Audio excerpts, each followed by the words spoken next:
जय भोलेनाथ। हर हर महादेव। भगवान शिव के तीसरे नेत्र से प्रकट हुई अग्नि ने जब कामदेव को शीघ्र ही जलाकर भस्म कर दिया, तब वह अग्नि प्रज्वलित होकर सब ओर फैलने लगी। इससे चराचर प्राणियों सहित तीनों लोकों में महान हाहाकार मच गया।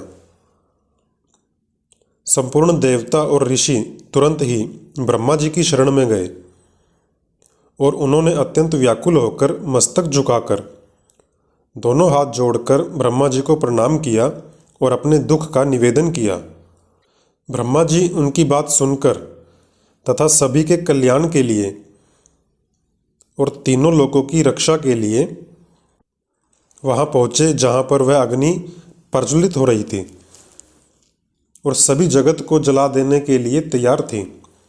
परंतु भगवान शिव की कृपा से प्राप्त हुए उत्तम तेज के द्वारा ब्रह्मा जी ने उस अग्नि को तत्काल ही स्तंभित कर दिया और सभी लोगों को जला देने की इच्छा रखने वाली उस क्रोधमय अग्नि को ब्रह्मा जी ने एक घोड़े के रूप में परिवर्तित कर दिया। उसके बाद ब्रह्मा जी उस घोड़े को, जो उस अग्नि का रूप था, लेकर समुद्र के तट पर गए तथा ब्रह्मा जी को आया देख समुद्र ने एक दिव्य पुरुष का रूप धारण किया और दोनों हाथ जोड़कर ब्रह्मा जी के पास गए और ब्रह्मा जी से पूछा कि आप यहाँ किस लिए पधारे हैं, मुझे अपना सेवक समझकर अपनी बात कहिए। समुद्र की यह बात सुनकर भगवान शिव का ध्यान करके ब्रह्मा जी बोले कि तुम बड़े बुद्धिमान और संपूर्ण लोकों के हितकारी हो। भगवान शिव का जो क्रोध है वह यहाँ इस समय इस महान शक्तिशाली घोड़े के रूप में उपस्थित है। भगवान शिव के क्रोध को, जो इस समय घोड़े का रूप धारण करके मुख से ज्वाला प्रकट कर रहा है, तुम प्रलय काल तक इस घोड़े को धारण किए रहो। जब मैं यहाँ आकर वास करूँगा तब तुम भगवान शिव के इस अद्भुत क्रोध को छोड़ देना। तुम्हारा जल ही प्रतिदिन इसका भोजन होगा। तुम यत्न पूर्वक इसे ऊपर ही धारण किए रहना, जिससे यह तुम्हारी अनंत जल राशि के भीतर न चला जाए। ब्रह्मा जी के ऐसा कहने पर उस क्रोध रूपी अग्नि के घोड़े को समुद्र ने स्वीकार कर लिया तथा उसके मुख से निकलने वाली अग्नि सागर की जल राशि का दहन करने लगी और ब्रह्मा जी संतुष्ट होकर अपने लोक में वापस चले गए। और इस प्रकार भगवान शिव की उस क्रोध अग्नि के भय से छूटकर संपूर्ण जगत और मुनि सुखी हो गए। फिर ब्रह्मा जी बताते हुए बोले कि जिस प्रकार कामदेव को भस्म हुआ देखकर माता पार्वती अपनी सखियों सहित अपने घर चली गई थी, तो यह सब देखकर हिमालय भी बड़े आश्चर्य में पड़ गए। अपनी पुत्री को दुखी हुआ देखकर हिमालय को भी बड़ा दुख हुआ। माता पार्वती अपने पिता से बोली कि कामदेव को भस्म करके महादेव जी वहाँ से अदृश्य हो गए थे। और फिर माता पार्वती अपने पिता हिमालय के घर पर रहने लगी। कुछ दिनों बाद वहाँ घूमते हुए नारद जी आ पहुँचे। जब नारद जी वहाँ पहुँचे तो हिमालय ने उनका बड़ा आदर सत्कार किया तथा माता पार्वती ने भी उन्हें नमस्कार किया। तब माता पार्वती ने वह सारी घटना कह सुनाई कि किस प्रकार कामदेव जी हिमालय पर्वत पर आए और महादेव जी ने उन्हें भस्म कर दिया और फिर अदृश्य हो गए। यह सब बात सुनकर नारद जी ने कहा कि तुमने वहाँ महादेव जी की सेवा तो अवश्य की थी, परंतु वह तुमने बिना तपस्या के और गर्व युक्त होकर की थी। नारद जी पार्वती जी को बोले कि अब आप अपने गर्व को त्याग कर महादेव जी के लिए तपस्या कीजिए। महादेव जी अवश्य ही आपका कल्याण करेंगे। नारद जी की यह बात सुनकर माता पार्वती प्रसन्न हो गई और हाथ जोड़कर बोली कि आप सब कुछ जानने वाले और इस जगत का उपकार करने वाले हो। आप मुझे रुद्रदेव जी की आराधना के लिए कोई मंत्र दीजिए। पार्वती जी का यह वचन सुनकर नारद जी ने माता पार्वती जी को पंचाक्षर शिव मंत्र नमः शिवाय का विधि पूर्वक उपदेश दिया और नारद जी बोले कि इस मंत्र के श्रवण मात्र से ही भगवान शिव प्रसन्न हो जाते हैं।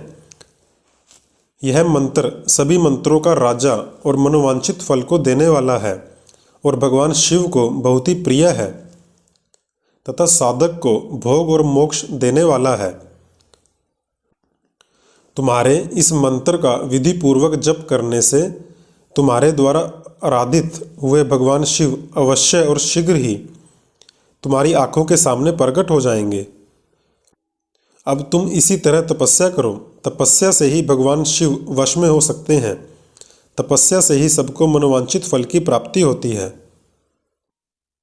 इस प्रकार माता पार्वती जी से नारद जी ने यह सब बात कही और अपने स्वर्ग लोक को चले गए। नारद जी की यह बात सुनकर माता पार्वती बड़ी प्रसन्न हुई। नारद जी के चले जाने पर माता पार्वती जी ने अपने माता पिता से आज्ञा मांगी कि वह हिमालय पर जाकर तपस्या करना चाहती है। माता पार्वती जी की इस बात को पिता हिमालय ने तो स्वीकार कर लिया, परंतु माता मैना ने स्नेहवश अनेक प्रकार से समझाया कि वह घर से दूर वन में जाकर तपस्या न करे। मैना को तपस्या के लिए वन में जाने से रोकते हुए उनकी माता मेनका ने माँ अर्थात बाहर न जाओ ऐसा कहा। इसीलिए उस समय माता पार्वती जी का नाम उमा हो गया। परंतु जब माता मेनका ने देखा कि पार्वती किस प्रकार शिवजी के वियोग से दुखी है, तो उन्होंने अपना विचार बदल दिया और पार्वती जी को तपस्या के लिए जाने की आज्ञा दे दी। माता की आज्ञा पाकर पार्वती जी ने भगवान शिव का स्मरण किया और मन ही मन बड़े सुख का अनुभव किया और माता पिता को प्रणाम करके अपनी दोनों सखियों के साथ वे तपस्या करने के लिए चली गई।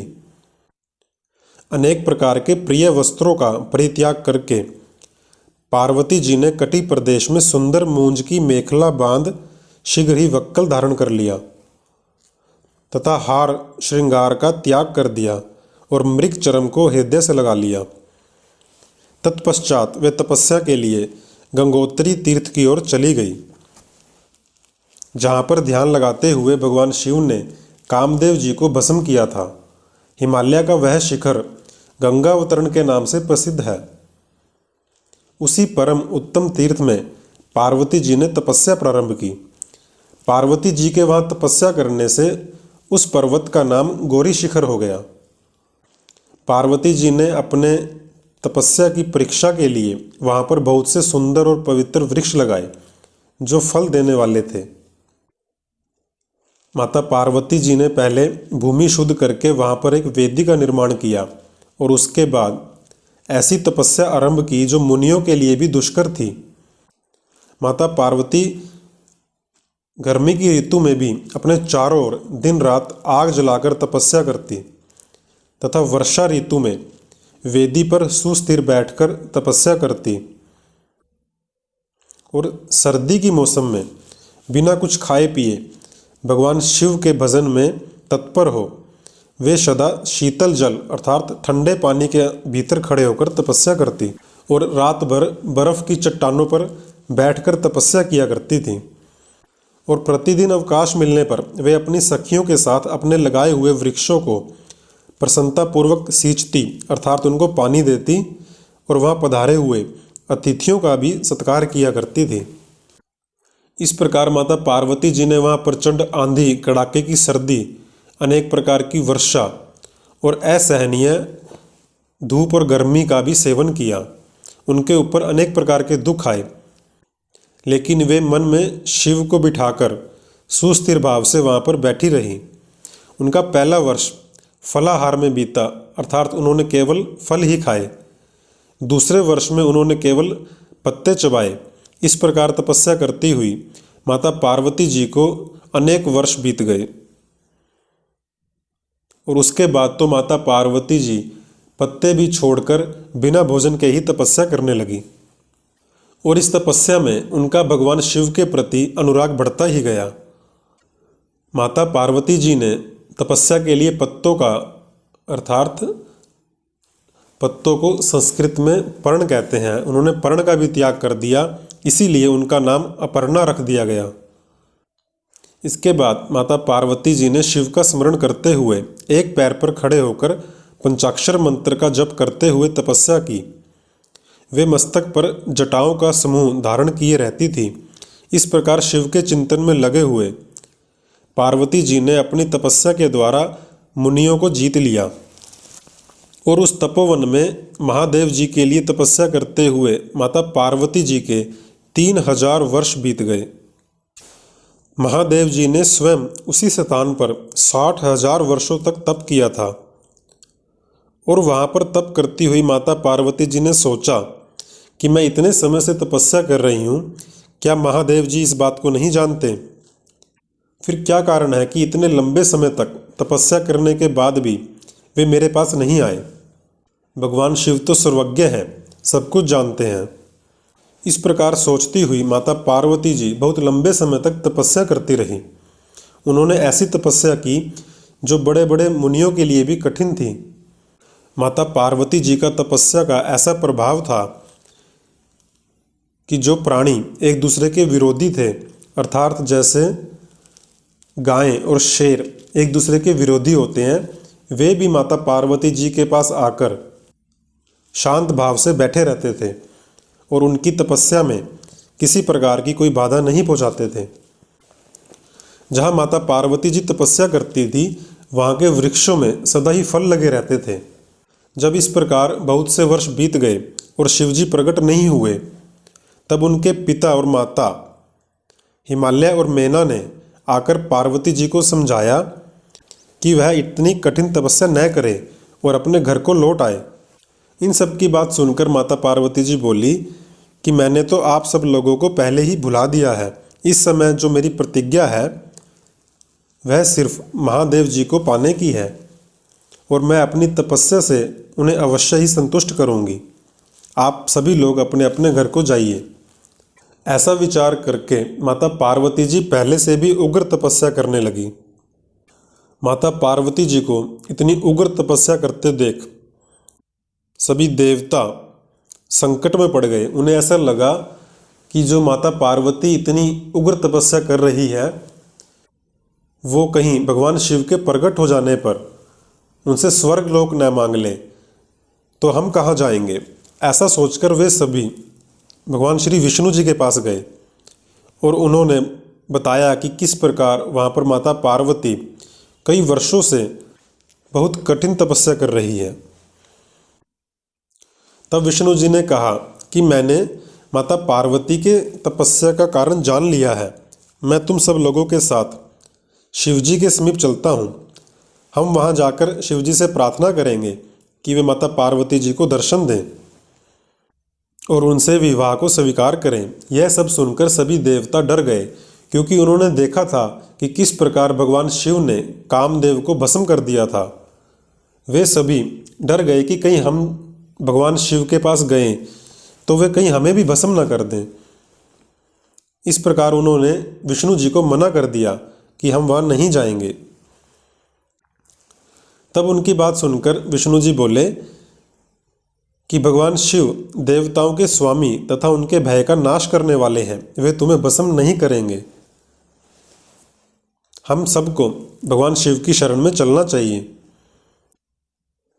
जब भगवान विष्णु जी के साथ सभी देवता शिवजी का दर्शन करने के लिए जा रहे थे, तो मार्ग में पार्वती जी का आश्रम पहले पड़ता था जहाँ पर वो तपस्या कर रही थी।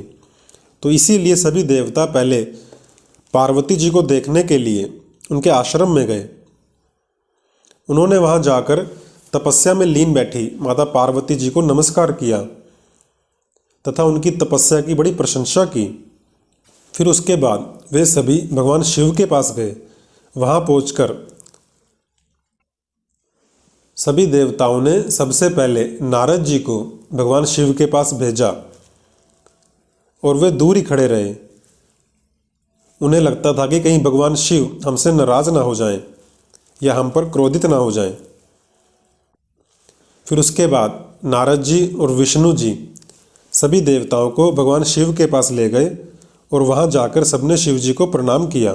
तब भगवान शिव ने सभी देवताओं को आया हुआ देखकर उनसे आने का कारण पूछा।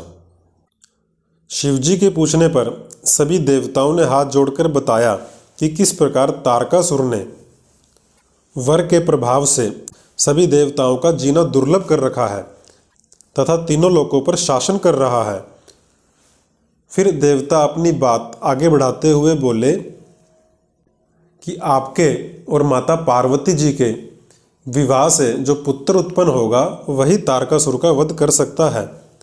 अतः आप तपस्या में लगी हुई माता पार्वती जी पर कृपा कीजिए, उनसे विवाह कीजिए जिससे सभी लोकों का और देवताओं का कल्याण हो। तब शिव जी उन सबकी बात सुनकर बोले कि मैं अवश्य ही तीनों लोकों के दुख को मिटाने के लिए और सभी देवताओं को सुखी करने के लिए मैं अवश्य ही पार्वती से विवाह करूंगा। अब आप सब लोग अपने अपने धाम को जाइए। देवताओं के अपने अपने स्थान पर चले जाने पर पार्वती जी के तप की परीक्षा के लिए भगवान शिव समाधिस्थ हो गए। उन दिनों माता पार्वती बड़ी भारी तपस्या कर रही थी। तपस्या के प्रभाव से भगवान शिव भी आश्चर्य में पड़ गए, क्योंकि भगवान शिव केवल भक्तों के अधीन होने के कारण ही अपनी समाधि से विचलित होते हैं, अन्य किसी कारण से नहीं। उसके बाद भगवान शिव ने अपने सप्त ऋषियों का स्मरण किया। भगवान शिव के स्मरण करते ही सातों ऋषि शीघ्र ही भगवान शिव के पास आ पहुँचे। उनके मुख पर प्रसन्नता थी। उन्होंने जाकर शिव जी को प्रणाम किया और उनसे पूछा कि हमारे लिए कार्य बताइए। उनकी बात सुनकर शिव जी बोले कि इस समय पार्वती हिमालय पर्वत पर तपस्या कर रही है तथा उसका तपस्या करने का उद्देश्य मुझे पति के रूप में प्राप्त करना है, और इस समय उन्होंने अपने सभी सुखों का त्याग किया हुआ है। उनकी केवल 2 सखियां ही उनकी सेवा में लगी हुई हैं। तुम सब लोग मेरी आज्ञा से वहां जाओ और प्रेम पूर्वक हृदय से उनकी दृढ़ता की कि उनका कितना विश्वास है इसकी परीक्षा करो। भगवान शिव की आज्ञा पाकर वे सप्तऋषि तुरंत उस स्थान पर जा पहुँचे जहाँ माता पार्वती जी तपस्या कर रही थी। माता पार्वती जी का तेज महान था। माता पार्वती जी अपने उत्तम तेज से प्रकाशित हो रही थी। उन उत्तम व्रतधारी सप्तऋषियों ने मन ही मन माता पार्वती जी को प्रणाम किया। उसके बाद वे माता पार्वती जी से बोले कि आप हमारी यह बात सुने। हम जानना चाहते हैं कि आप किस लिए तपस्या कर रही हैं और इस तपस्या के द्वारा आप किस देवता को और किस फल की प्राप्ति करना चाहती हैं। सप्तऋषियों के इस प्रकार पूछे जाने पर माता पार्वती जी ने अपनी अत्यंत गोपनीय बात भी उन्हें बताई। उन्होंने बताया कि मैं तपस्या के द्वारा भगवान शिव को पति के रूप में प्राप्त करना चाहती हूँ और इसीलिए मैं ये अत्यंत कठोर तप कर रही हूँ। सप्तऋषि जो कि माता पार्वती जी की परीक्षा लेने आए थे, उनकी यह बात सुनकर हंस पड़े और बोले कि आपने कहा नारद जी की बात मान ली कि शिव जी आपके पति होंगे। नारद जी को छल कपट के अलावा कुछ नहीं आता। वे दूसरों के मन को मोह में डाल देते हैं। नारद मुनि तो कानों को पसंद आने वाली अपनी विद्या जिसको सुना देते हैं वही अपना घर छोड़कर तत्काल भीख मांगने लगता है।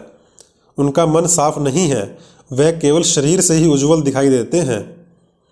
इस प्रकार की बातें करके सप्तऋषि माता पार्वती जी की परीक्षा ले रहे थे कि वे इस तप को छोड़कर अपने घर चली जाएं। सप्तऋषि बोले कि बड़े बड़े विद्वानों से सम्मानित होने वाली आप भी व्यर्थ ही नारद जी की बातों में आ गई और उनकी बातों में मूर्ख बनकर तपस्या करने लगी। और जिस शिव के लिए तुम तपस्या कर रही हो वे तो अमांगलिक हैं। उनका ना कोई घर है ना कोई द्वार है। उनका पता ही नहीं कि वे किस कुल में पैदा हुए हैं, कौन उनकी माता है कौन उनका पिता है। वे तो सदा भूत प्रेतों के साथ ही रहते हैं। तुम व्यर्थ ही अपने महलों को छोड़कर उनके लिए तपस्या कर रही हो। तुम सोचो कि तुम्हें उनके साथ रहकर क्या मिलेगा। उनका तो घर भी नहीं है, पर्वत पर रहते हैं। उनके साथ कोई स्त्री कैसे निर्वाह कर सकती है। आज भी कुछ नहीं बिगड़ा है, तुम अपने घर को चली जाओ और अपने महलों में सुखपूर्वक रहो। तुम्हारे लिए जो योग्य वर हैं वे तो भगवान विष्णु हैं, जो सदा वैकुंठ में रहते हैं। तुम्हारे पिता तुम्हारा विवाह उनके साथ करा देंगे, वही तुम्हें सभी प्रकार के सुख देंगे। तुम्हारा जो भगवान शिव के साथ विवाह करने का हठ है उसे छोड़ दो। सप्तऋषियों की इस प्रकार बातें सुनकर माता पार्वती हंस पड़ी और बोली कि आपने अपनी बुद्धि से सब कुछ ठीक ही कहा है, परंतु मेरा हठ भी छूटने वाला नहीं है। मेरा शरीर पर्वत से उत्पन्न होने के कारण अर्थात हिमालय की पुत्री होने के कारण मेरे स्वभाव में भी कठोरता है। आप अपनी बुद्धि से मुझे रोकने का प्रयास न करें, क्योंकि मैं जो ठान लेती हूँ वह करके रहती हूँ।